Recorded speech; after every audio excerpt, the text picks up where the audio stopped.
तो आदाब, नमस्कार, गुड इवनिंग, सत श्री अकाल। एक बार फिर आप तमाम लोगों का स्वागत है क्राइम तक की कहानी के इस एपिसोड में। उम्मीद है पूरी फैमिली अच्छी होगी।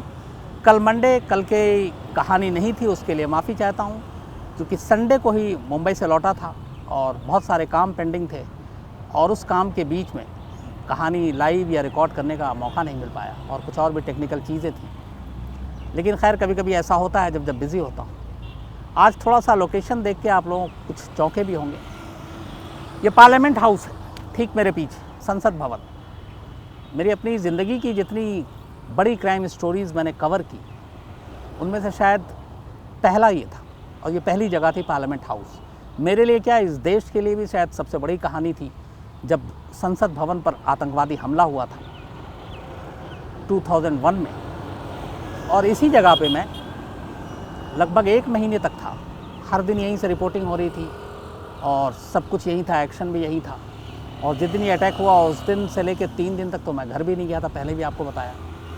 तो आज कई चीज़ें हैं, चूँकि मुंबई से लौटा हूँ तो रूल के हिसाब से 7 दिन तक ऑफिस के अंदर नहीं जा सकते, तो बाहर रहिए और बाहर ही रिपोर्टिंग कीजिए, यानी बाहर निकालने की सज़ा अभी भुगत रहा हूँ। लेकिन अच्छी जगह है, शाम का वक्त है। तो पार्लियामेंट हाउस से आज की कहानी, ऐतिहासिक जगह है। लेकिन आज की कहानी पर आऊँ, जो टीज़र आपने देखी होगी, कहानी ना सुशांत की है आज, ना फिर बाकी और ऐसी जो बहुत सारे आप लोग शिकायत भी करते हैं। कहानी बहुत अच्छी है, इंटरेस्टिंग है आज की। लेकिन उस कहानी पे आऊँ उससे पहले थोड़ा सा आपका वक्त लूँगा। पिछले कुछ दिनों से चूँकि मुंबई में था, मुंबई में सुशांत की मौत से कहानी शुरू हुई, फिर ड्रग्स के ऊपर बात गई, ड्रग्स को लेकर बहुत सारी बातें हुई। दिल्ली से एनसीबी की एसआईटी टीम पहुंची मुंबई ड्रग्स के एंगल की जांच करने के लिए। मुझे लगता है शायद 1 महीने पहले हिंदुस्तान के ज़्यादातर लोगों को ये भी पता नहीं था कि एनसीबी का फुल फॉर्म क्या होता है। वो अचानक इस पूरे केस में जिस तरीके से एनसीबी छाई, तो घर घर में लोगों तक ये नाम भी पहुंच गया। एनसीबी, नारकोटिक्स कंट्रोल ब्यूरो, यानी हिंदुस्तान की ये वो इकलौती एजेंसी जो ड्रग्स को डील करती है। चाहे जो अवैध तरीके से, लीगल तरीके से ड्रग्स आता है, बेचा जाता है, या ड्रग्स लोग लेते हैं, उन सारी चीज़ों को, जैसे पुलिस लॉ एंड ऑर्डर देखती है, सीबीआई उन केसेस को देखती है जो पुलिस से लेकर दी जाती है, या बड़ी हो, या जिसमें कई एक स्टेट्स के बॉर्डर शामिल हों, या जैसे आईबी है, ये रॉ है। तो उसी तरह से एक ड्रग्स को लेकर ख़ास पर्टिकुलर जो एजेंसी है वो एनसीबी है। और मुंबई में आपने देखा किस तरीके से जांच हुई। दीपिका पादुकोण, सारा, श्रद्धा, सारे नाम आने शुरू हुए। बीच में कुछ एक्टर के भी नाम आने शुरू हुए।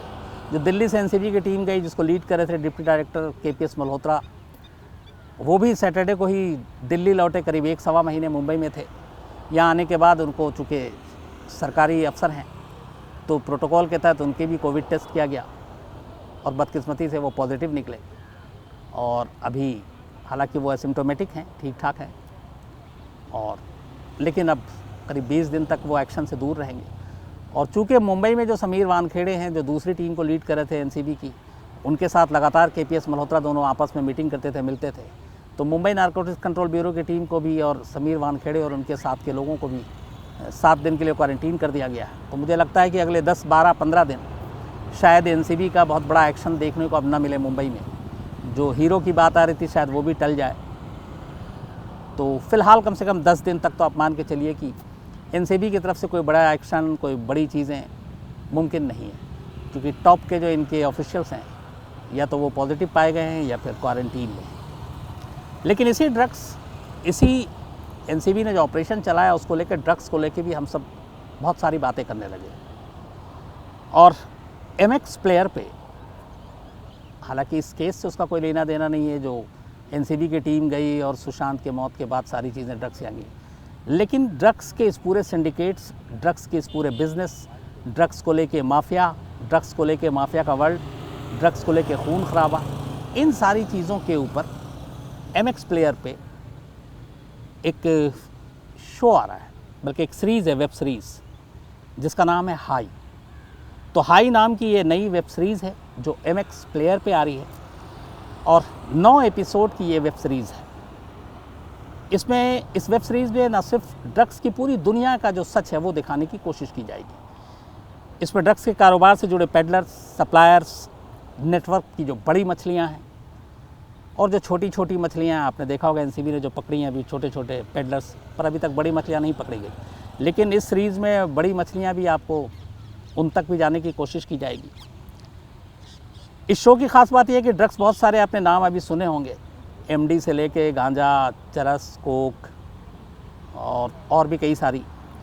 इस सीरीज़ में हरे रंग के नशे की एक गोली की बात कही गई है, जो एकदम बिल्कुल नए ड्रग्स की एक तरह से बात है, जिसने मुंबई की सड़कों में अचानक इसकी बिक्री बढ़ा दी। इसकी खपत दूसरे ड्रग्स के मुकाबले कहीं ज़्यादा होने लगी। शो में अक्षय ओबराय जो इस ड्रग एक्टिव शिव माथुर का किरदार निभा रहे हैं। ड्रग्स की वजह से शिव रिहैब सेंटर पहुंचते हैं। रिहैब को सीनियर डॉक्टर रॉय और उनके दो साथी जूनियर डॉक्टर यानी कि श्वेता और नकुल किसी रहस्यमयी जगह से चला रहे होते हैं। कहानी में रोमांच, हरे रंग की ड्रग्स की पैदाइश, उसको पैदा करना, ड्रग्स बनाना और इसकी सैम्पलिंग की वजह से गैर कानूनी ड्रग मार्केट नहीं बल्कि ख़तरनाक गुर्गे और बड़ी फार्मा कंपनियां भी इस चमत्कारिक ड्रग्स को या दवा को पाने के लिए पीछा कर रही हैं और इसी वजह से खूंखार हथियारों की नज़र भी इन पर आ चली है। तो सबसे बड़ा सवाल कि क्या शिव और उसकी गैंग अपने मकसद में कामयाब होंगी या फिर वो सब मारे जाएंगे। तो 7 अक्टूबर को MX प्लेयर पर 9 एपिसोड के साथ ये वेब सीरीज़ रिलीज़ हो रही है। High web series high MX player पर 7 अक्टूबर से। और मुझे लगता है कि फ़िलहाल जो मुंबई में पिछले 1 महीने से ड्रग्स को लेकर हुआ, सारी यादें, सारी चीज़ें जहन में ज़िंदा हैं। तो ड्रग्स की पूरी दुनिया, काली दुनिया, धुआं धुआं दुनिया कैसी होती है, ये आपको हाई में देखने को मिलेगा, जो MX प्लेयर पे कल रिलीज़ हो रही है 9 एपिसोड की। अब आते हैं आज की कहानी के ऊपर। कहानी जापान की है। कहानी जापान की राजधानी टोक्यो की है। सोशल मीडिया से हम सब वाकिफ़ हैं, उसमें एक ट्विटर भी है। ट्विटर में बहुत सारे लोग कहते हैं कि चूँकि शब्दों की एक सीमित वो होते हैं कि इतने ही वर्ड लिख सकते हैं, तो कई लोग उसको कहते हैं बढ़ाना चाहिए, हमारी बात पूरी नहीं होती। लेकिन फिर भी ट्विटर अपने आप में बहुत सारे लोग यूज़ करते हैं, बल्कि ट्विटर पर ट्रेंड भी होते हैं, किसी को ज़्यादा पॉपुलर, किसी की ज़्यादा खिंचाई भी करवा देते हो ट्रेंड के ज़रिए।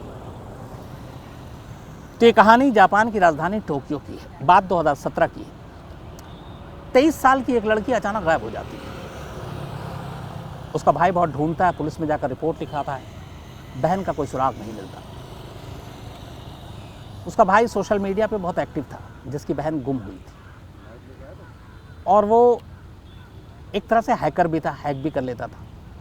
तो जब कई दिन बीत गए और उसकी बहन का सुराग नहीं मिला, पुलिस भी खाली हाथ, तो भाई को चिंता हुई और वो अपने हर जानकार, हर सोर्सेज से उसका पता लगाने की कोशिश करते करते जब हर तरह से हार गया, तो उसने कहा कि अपनी बहन के सोशल मीडिया को खंगालते हैं। उससे पहले भी खंगाला उसने, सारे व्हाट्सअप चैट और ये वो कॉल डिटेल्स पुलिस भी देख रही थी, बट कोई सुराग नहीं मिल रहा था। तब उसने अपनी बहन के ट्विटर अकाउंट को खंगालने की कोशिश की, कुछ मिला नहीं। फिर उसने क्या किया कि उस अपनी सिस्टर के उस ट्विटर अकाउंट को उसने हैक किया। जब उसने हैक करके उसके अंदर घुसा तो उसे एक चैट दिखाई दिया, और वो चैट एक लड़के से कर रहा था, लेकिन जो अकाउंट था जो इसकी सिस्टर यूज़ कर रही थी और जिसको उसने हैक करके निकाला था, उसका नाम था हैंगिंग प्रो। तो उसे बड़ा अजीब लगा।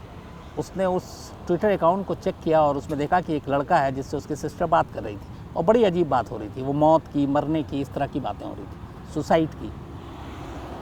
उसने ये अकाउंट फ़ौरन पुलिस को दिया और कहा कि मैंने ऐसे हैक किया अपनी सिस्टर का अकाउंट ट्विटर का, और उसमें ये चैट दिखा और ये एक अकाउंट है। पुलिस ने अब उस अकाउंट पे काम करना शुरू किया।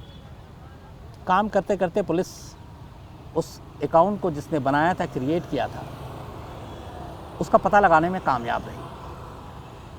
और पता लगाने के बाद आखिरकार पुलिस टोक्यो में ही एक इलाका है जामा के एक फ्लैट में पहुंचती है। ये फ्लैट ताकाहिरो शिराइशी नाम के एक 29 साल के शख्स का था। जो अकाउंट क्रिएट हुआ था जो गुमशुदा लड़की के, उस लड़की का अकाउंट इसी ताराशिको शिराइशी ने बनाया था। और ये जो एक्सपर्ट्स हैं उनके ज़रिए पुलिस इस नतीजे तक पहुंची, और फिर टोक्यो में जामी के उस फ्लाइट पे पहुंचती है ताकाहीरो शिराइशी घर में मौजूद था। जब वो उस फ्लैट के दरवाजे पे पहुंचती है तभी पुलिस को कुछ अजीब सा लगता है। दरवाजे पे एक खौफनाक भूत जैसा कुछ तस्वीर बनी हुई थी। इसके बाद पुलिस घर के अंदर दाखिल होती है। जैसे ही दरवाज़ा खोल के अंदर दाखिल होती है, एक अजीब सी गंध, एक अजीब सी बू पुलिस की नाक में पड़ती है। पुलिस को कुछ अजीब सा लगता है। इसके बाद उस घर की तलाशी ली जाती है, घर के अंदर, घर के बाहर। पुलिस को हैरानी तब होती है जब उस घर के अंदर कूल बॉक्स और फ्रिज जैसी चीज़ों में कुछ इंसानी टुकड़े नज़र आते हैं। इसके बाद उसी घर में 9 बॉक्स दिखाई देते हैं पुलिस को। उन 9 बॉक्स को खोला जाता है तो उस कुछ बॉक्स में ऊपर बिल्ली की अस्थियां, पंजर थी और बाकी नीचे इंसानों के अंग थे। 9 बॉक्स को खोलकर जब समेटा जाता है तो इंसानी अंगों के 240 टुकड़े मिलते हैं। पुलिस का सर घूम जाता है। वो एक लड़की जो गुम थी उसकी तलाश करते करते इस फ्लैट तक पहुंची थी, लेकिन यहाँ फ्लैट में पूरा का पूरा एक, आप समझिए तो, बूचड़खाना जैसा दिखाई दिया। 240 टुकड़े, 9 बक्से, उन 9 बक्सों में इंसानी अंगे। पुलिस को कुछ समझ ही में नहीं आया। इसके बाद वो ताकाहीरो शिराइशी को गिरफ्तार करती है और उससे पूछताछ करती है। पूछताछ के बाद लंबी घंटों बैठ के वो कहानी सुनाता और पुलिस उस कहानी को सुनती है। और उस कहानी को सुनने के बाद जो बेचैन कर देने वाला सच सामने आता है वो कुछ यूँ था। ताकाहीरो शिराइशी एक आम लड़का था, एक आम नौजवान था, और 2017 तक से पहले तक वो बिल्कुल आम जैसा ही था। 2017 आते आते वो अचानक सोशल मीडिया पे बहुत एक्टिव हुआ। उसने इधर उधर देखना शुरू किया। उसने कुछ ट्विटर पे कुछ लोगों के अकाउंट्स पढ़े और उसमें बड़ी अजीब अजीब बातें थी। कुछ लोग मरने की बात करते थे, कुछ कहते थे कि ज़िंदगी में क्या रखा हुआ है, खुदकुशी करने की बातें। ये पढ़ता, वो इग्नोर करता। कुछ दिनों के बाद फिर ऐसे उसको सामने ट्विटर पे कुछ ऐसे लोगों के अकाउंट्स आते, बातें आती। ये बात उसके दिमाग में घर कर गई। उसने कहा लोग ऐसा क्यों लिखते हैं और वो मरना क्यों चाहते हैं। यही उसके दिमाग में पहला सवाल था और यहीं से उसके दिमाग में एक क्रिमिनल ने एंट्री मारी। इसके बाद वो ट्विटर पे एक अकाउंट बनाता है जिसका नाम था हैंगिंग प्रो। अब इसका मतलब शायद यही है कि मतलब जो फांसी करने वालों का जो सपोर्ट करे, समर्थक। बनाने के बाद इसने उसके ऊपर अपनी तरफ से ट्विटर पे लिखना शुरू किया। जो इसने पहली बार लिखा वो लाइनें ये थी कि मैं सब कुछ भूल जाना चाहता हूँ, मैं गायब हो जाना चाहता हूँ। ये 2017 के पोस्ट में पहली बार ताकाहीरो ने लिखा कि मैं सब कुछ भूल जाना चाहता हूँ, मैं गायब हो जाना चाहता हूँ। इसके ऊपर इसके बड़े सारे रिएक्शन आए। कुछ वो लोग थे जो अब तक मरने की बातें लिखते थे। इसके इस लाइन को पढ़कर एक ने इसको वापस रिप्लाई किया और कहा कि मैं आपकी इस बात से सहमत हूँ, मैं भी भूल जाना चाहता हूँ, मैं भी गायब हो जाना चाहता हूँ। तो इसने इसको कहा कि ठीक है, मिलते हैं। वो शख्स इसके कहने पर आ गया। मिलने की जगह फिक्स हुई, वो वहाँ मिलता है। ये 2017 की बात है। इसके बाद ताकाहीरो उसको जामी के अपने फ्लैट पे ले आता है और फ्लैट पे लाने के बाद पीछे से उसके सर पे वजनी चीज़ से हमला करता है, उसे मारता है, लाश के टुकड़े करता है, उसको एक बॉक्स में डालता है, कुछ कूल बॉक्स में डालता है, कुछ फ्रिज में डालता है। बात आई गई हो जाती है। पहले कत्ल के बाद उसे लगा कि ये तो बड़ा आसान था। इसके बाद वो फिर ट्विटर पे जाता है और अलग अलग अकाउंट लिखता है और उसके जो कुल मिला के अलग अलग शब्दों में लिखता था, लेकिन मतलब और मैंने एक थे कि अगर कोई मरना चाहता है तो आओ, मैं तुम्हारी मदद करता हूँ मरने में। क्योंकि लोगों की जो सिर्फ वो उन्हीं लोगों को चुनता था और उन्हीं लोगों को ये कांटेक्ट करता था जो सुसाइड की बातें करते थे, मरने की बात करते थे। तो इसने कहा कि आओ, जो भी मरना चाहता है मैं तुम्हारी मदद करूंगा और मैं भी तुम्हारे साथ मरूंगा। ये उसकी दूसरी लाइन होती थी कि मैं भी न सिर्फ तुम्हें मरने में मदद करूंगा, तुम्हारी आत्महत्या में मदद करूंगा, बल्कि मैं भी तुम्हारे साथ मरूंगा। इसकी इस लाइन और इस बात के वजह से ट्विटर पे धीरे धीरे करके एक एक के बाद जो पहला लड़का आया था, उसके बाद 8 लड़कियों ने रिस्पॉन्ड किया। 8 लड़कियों ने इससे कांटेक्ट किया और कहा कि क्या तुम हमारी मदद करोगे। इसने कहा, और इन 8 की 8 लड़कियों के अलग अलग वक्त में ये जामी के, टोक्यो शहर के जामी इलाके के उसी फ्लैट में अपने ले गया और इसने उन सबको अलग अलग तरीके से मारा, उनके बॉडी के टुकड़े किए, उन्हें बॉक्स में रखा, कूल बॉक्स में रखा, और ये सिलसिला चलता रहा। कहते हैं कि कुछ के साथ इसने रेप भी किया लड़कियों को मारने से पहले। कुल 9 कत्ल हुए थे,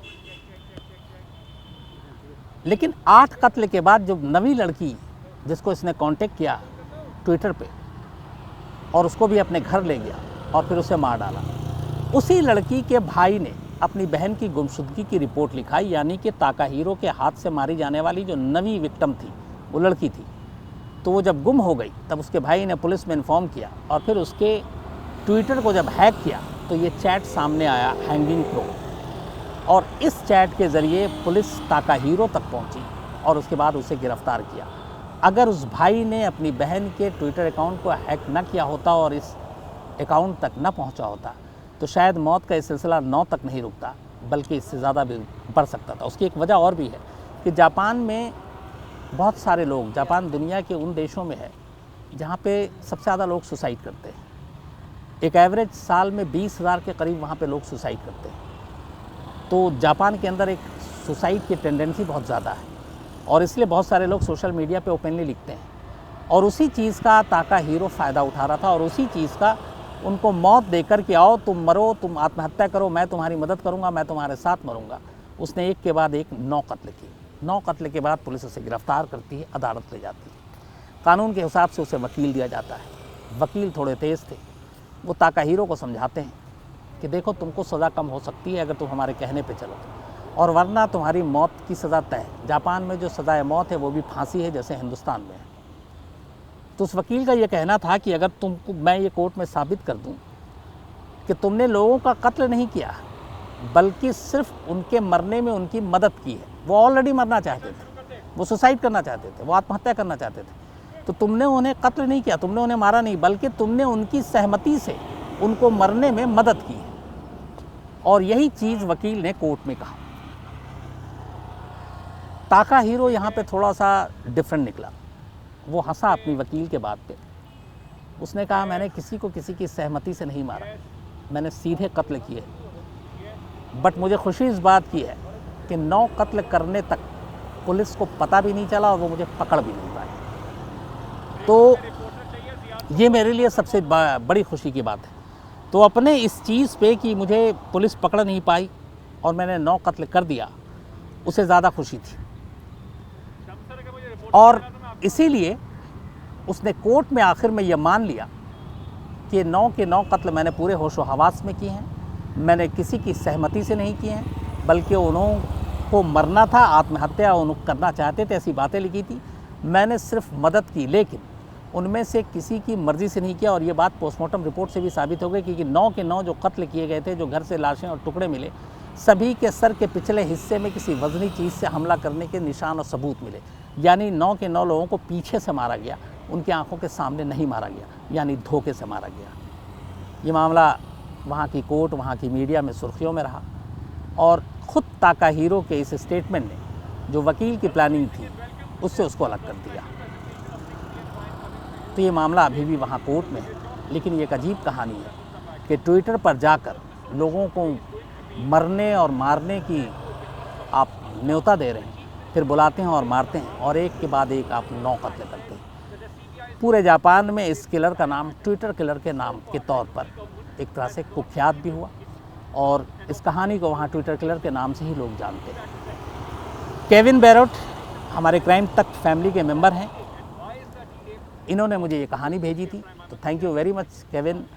क्राइम तक फैमिली के बाकी लोगों तक ये कहानी पहुंचाने में आपने मदद की। तो ये थी आज की कहानी। कल आपसे फिर मुलाकात होगी रात 9 बजे किसी नई कहानी के साथ। एक बार फिर आपको बताऊं कि ये संसद भवन, पार्लियामेंट हाउस मेरी अपनी क्राइम रिपोर्टिंग के लिए एक बहुत ही अहम जगह। उसकी वजह यह है कि यहीं से पार्लियामेंट अटैक की कहानी मैंने अपने करियर में और आज तक ज्वाइन किए हुए, तब मुझे शायद साल भर भी नहीं हुआ था, कि एक बड़ा हादसा हुआ था जिसको कवर किया और लगातार किया, तो उसकी सारी यादें भी आज मैं इसको देखता हूँ तो याद हो जाती ताज़ा।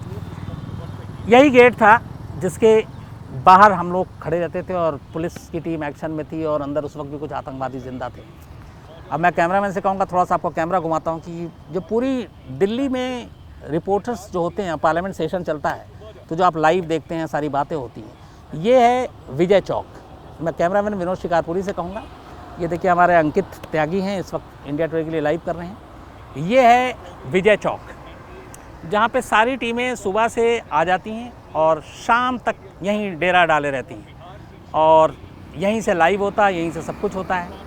यहाँ से थोड़ा मैं कहूँगा कि पूरा 180 डिग्री कैमरे में घुमाइए। सामने देखिए, ये पार्लियामेंट के सामने का ये सड़क जो है, ये अपना राजपथ भी है।